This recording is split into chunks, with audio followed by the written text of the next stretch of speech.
Bonjour monsieur le sénateur. Bonjour madame. Soyez le bienvenu.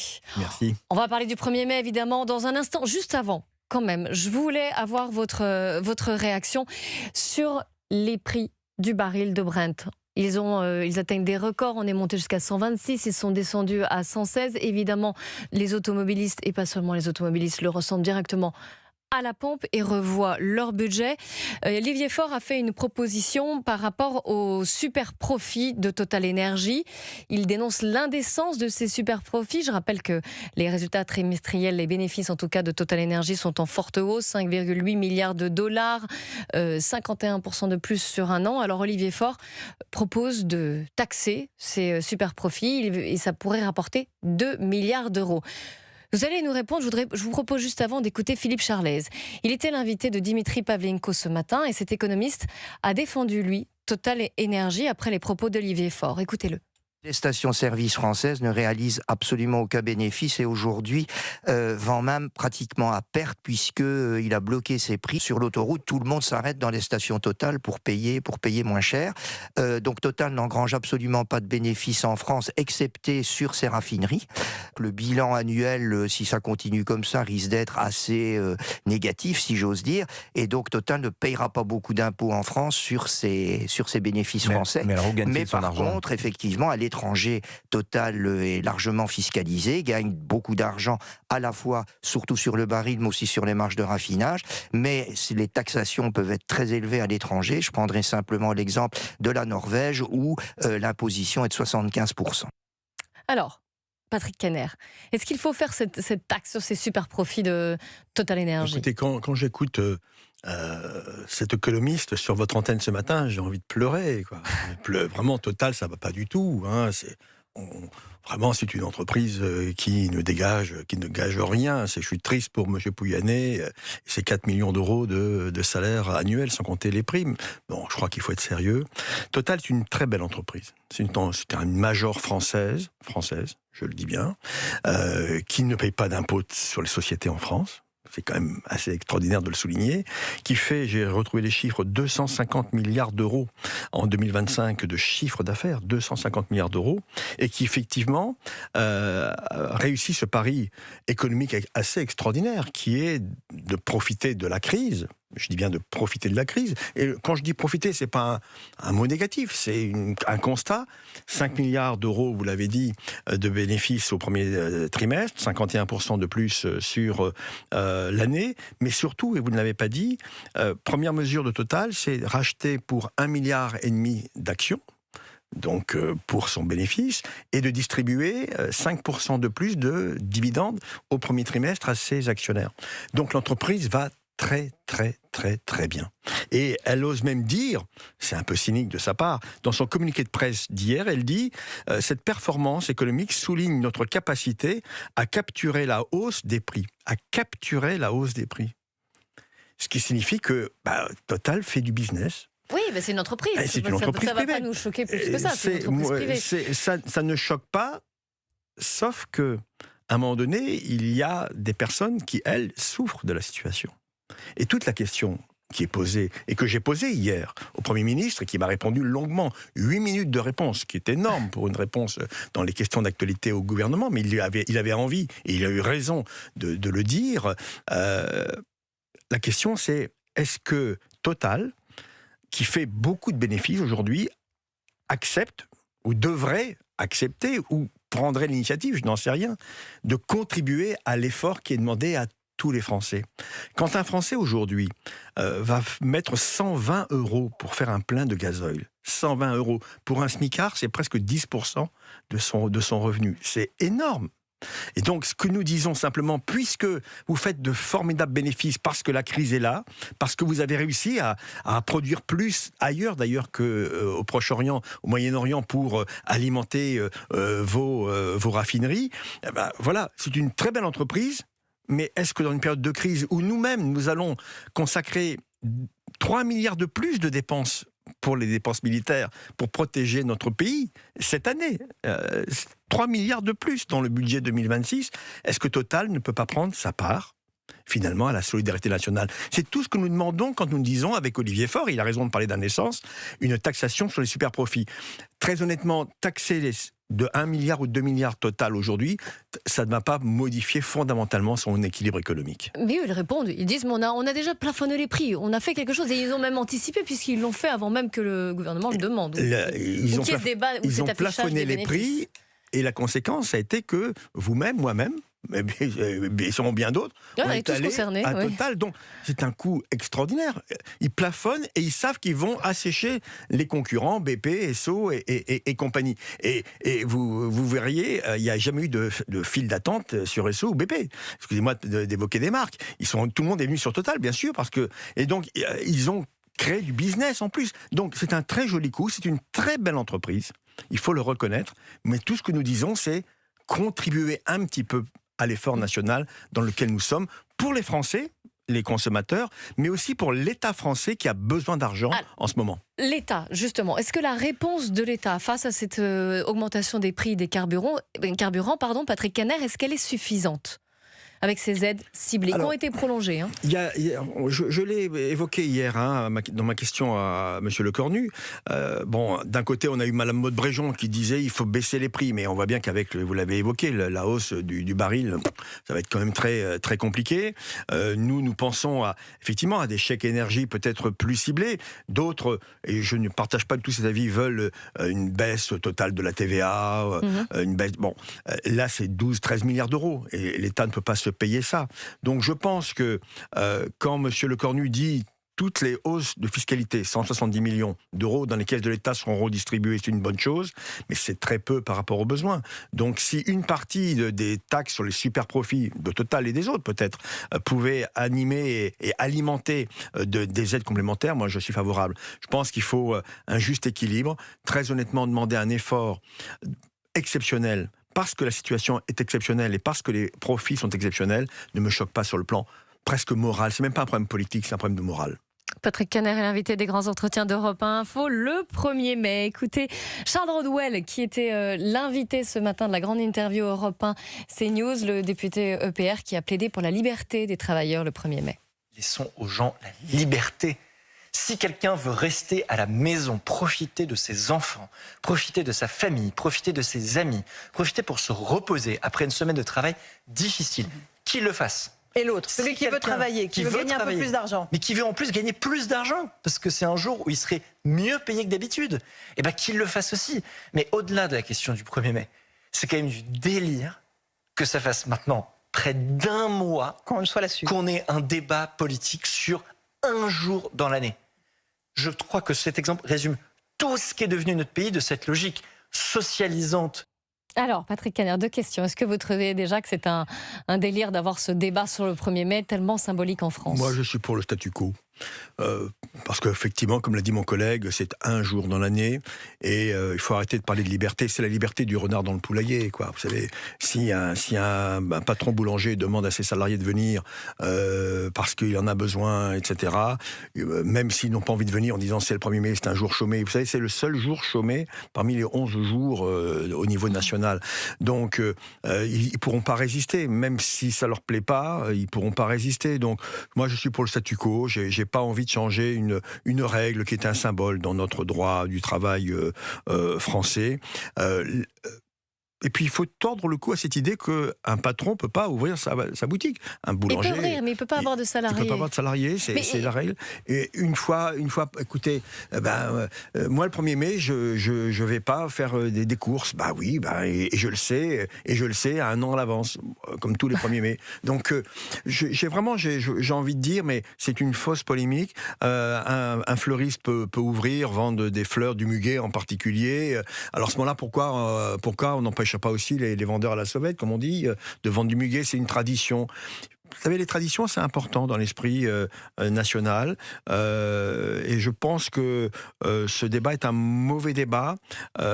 C'est une brèche potentiellement vers d'autres choses. Donc c'est pas si délirant que ça de l'aborder ce débat. Ah non, je pense que c'est pas délirant. Pour reprendre la question. Ce qui est délirant, c'est d'en faire un point de crispation, de cristallisation, d'hystérisation, alors qu'il faut laisser, excusez-moi, peinard les salariés et leur permettre de défiler tranquillement. Et je pense qu'il y en aura nombreux qui défileront ce 1er mai, parce que tout le monde monde est en colère. Vous savez, on évoquait tout à l'heure, il y a quelques instants, la crise pétrolière.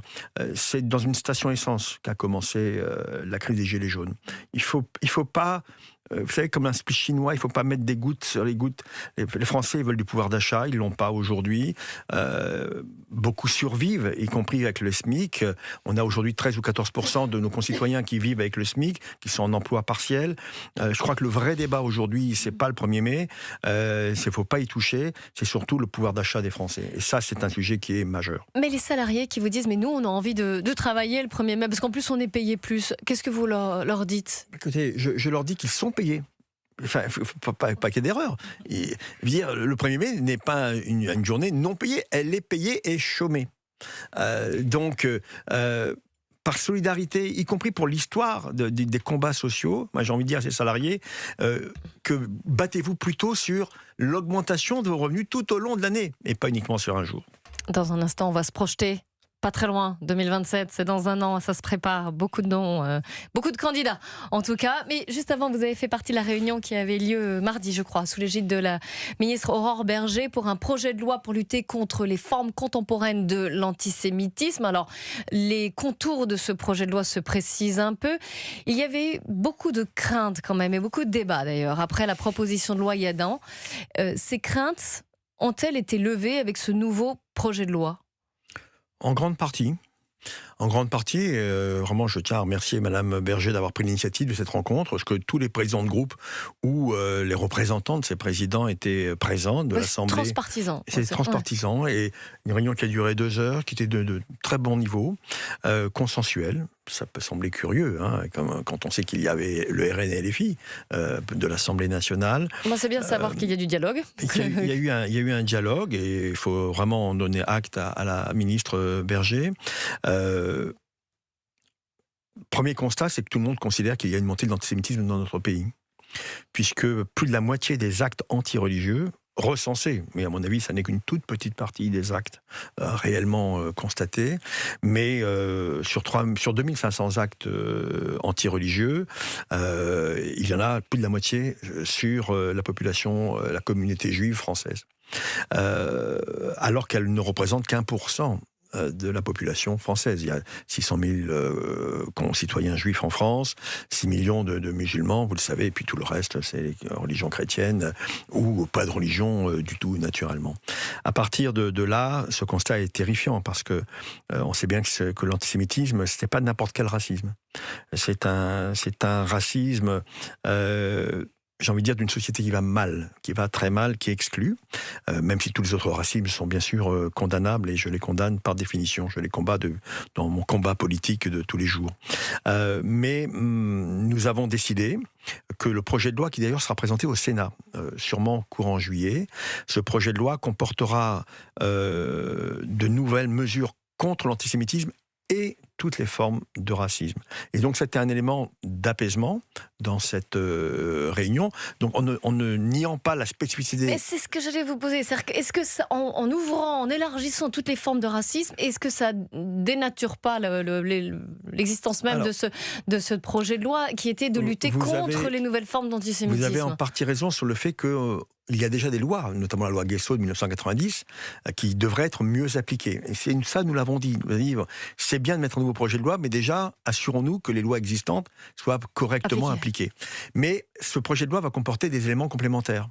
Par exemple, de dissocier la liberté de la presse, 1981, du droit commun. Et donc, on va sortir les propos tenus dans un journal, par exemple, ça deviendra des propos susceptibles de condamnation dans le droit commun, pas dans le cadre de la loi de la presse, de droit de la presse de 1881. Donc si je traduis, ça sera plus féroce contre les... Voilà, exactement, premièrement. Deuxièmement, on va intégrer l'inéligibilité des élus condamnés définitivement pour propos ou actes racistes ou antisémites. Donc voilà, un élu qui commettrait un acte antisémite, eh bien, est reconnu par la justice définitivement, serait automatiquement inéligible. Ça, c'est un vrai progrès pour nous.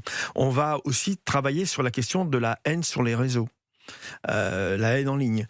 Donc oui, il y a des avancées. Après, nous verrons bien dans le débat parlementaire ce que ça donnera. Mais je n'ai pas le texte. Je sais que ça se précise, mais on n'a pas encore tout. Mais en tout cas, on ne dénature pas, en ouvrant, en élargissant toutes les formes de racisme, on ne dénature pas, on n'enlève pas la spécificité de l'antisémitisme. Il faudra y veiller. Vous avez raison, il faudra y veiller.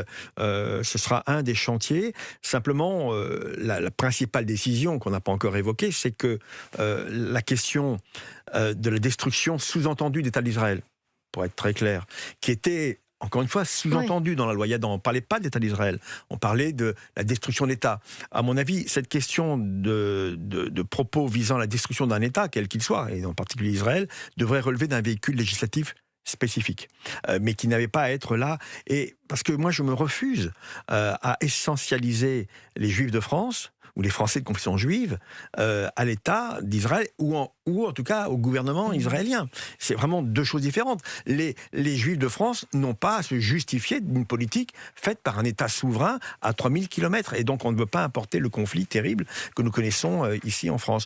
Donc ces éléments-là ont permis une forme de consensus politique, il faut le reconnaître, du Parti communiste à LFI, en passant par les socialistes, Renaissance, LR, l'UDR. Donc c'était, je dirais, un moment important sur un sujet essentiel, qui est que on ne peut pas accepter la montée de l'antisémitisme dans notre pays. Il y avait beaucoup de craintes concernant la liberté d'expression. Là-dessus, les craintes ont... Dans la mesure où l'opposition a été rassurée là-dessus. Ce qui sera intégré dans le texte, c'est la redéfinition du négationnisme.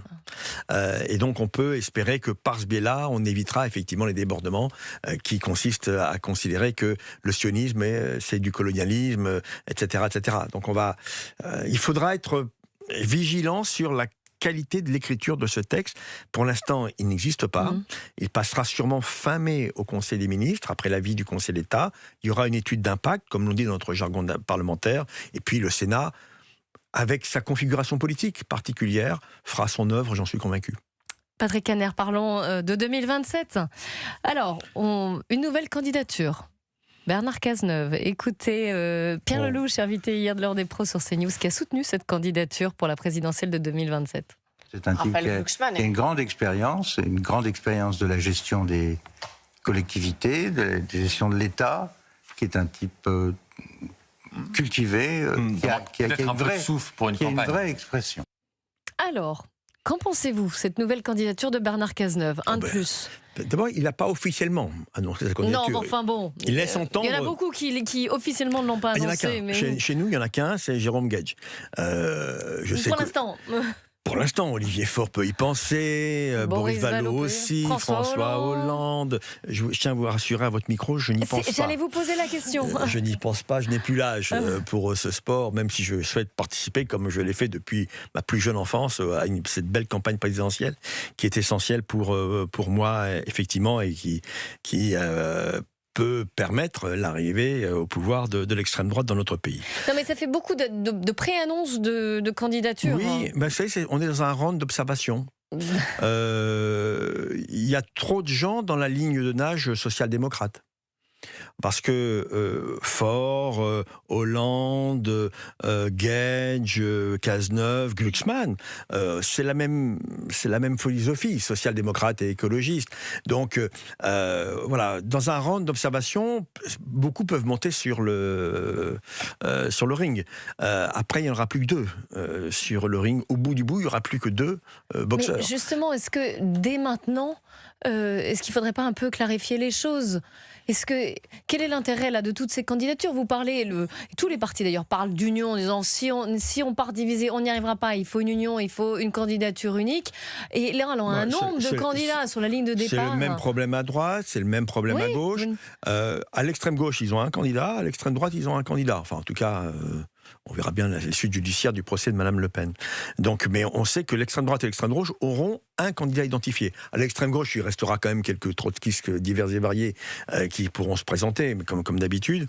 La question qui se pose d'ailleurs, c'est est-ce qu'il est, je dirais, souhaitable, profitable pour le pays d'avoir 15, 16, 17 candidatures pour l'élection suprême. ça me pose un problème. Alors je ne dis pas qu'il faut durcir le nombre de signatures de maires pour pouvoir candidater, mais on a un vrai souci quand même de pléthore et ça trouble le message politique. En tout cas, chez nous, quand je dis chez nous, c'est-à-dire dans la galaxie socialiste, galaxie socialiste dans laquelle Bernard Cazeneuve, bien sûr, fait partie, il nous faudra clarifier. Est-ce que c'est par une primaire? Je n'y crois pas. J'allais vous poser vos questions. Comment on les départage alors, dans ce round d'observation? Je ne crois pas à une primaire parce que je pense que le roi de la primaire, ce sera Mélenchon, même s'il n'y est pas. C'est-à-dire qu'il fera voter de telle manière pour choisir le candidat qui lui plaît le plus à gauche. Donc je ne veux pas de cette primaire qui sera une machine à baffe, en fait, et notamment pour les socialistes. Donc cette primaire, pour moi, n'a pas de sens. Je la combats officiellement, et d'ailleurs le premier secrétaire n'a pas de mandat officiel du Parti socialiste pour aller négocier une primaire, quelle qu'elle soit. Je crois à dégager une évidence au travers des sondages, au travers aussi du sentiment que vous, journalistes, vous allez relayer de ce que pensent les Français sur le terrain, de manière à ce que, pour nous, en tant que socialistes, moi, vous savez, je vais être très cash avec vous, à votre micro. Moi, je pense qu'on a, premier objectif, c'est d'être devant Mélenchon. Voilà, clairement. La ligne est claire. Ouais. D'être devant Mélenchon. Deuxième objectif, d'être entre les 18 et 20% qui nous permettent d'être qualifiés au second tour. Et troisième objectif, c'est de battre Bardella ou Le Pen. Mais c'est step by step. Et la question pour nous, elle est simple. C'est quel est le meilleur ou la meilleure, puisqu'on n'a pas évoqué de femme pour l'instant, j'en suis désolé, mais quel est le meilleur ou la meilleure d'entre nous pour assurer ces trois étapes qui me paraissent essentielles. Moi, je ne veux pas d'un second tour Mélenchon-Le Pen dont on sait par avance le résultat. Le Pen, mais Bardella. Vous pensez qu'il n'y aura pas une bataille d'ego aussi et que s'il n'y a pas de primaire, vous évoquez Bernard Cazeneuve qui avait une belle expression, il disait le trop d'ego aboutit au tout à l'ego. Voilà, non. Alors lui, il contribue maintenant à cela. C'est légitime. Il a été Premier ministre. Il a été mon patron, Bernard Cazeneuve, à la fin du quinquennat de François Hollande. Moi, j'ai beaucoup de respect pour Bernard Cazeneuve. Il est dans la solution. Est-ce qu'il est la solution? Nous verrons dans un second temps.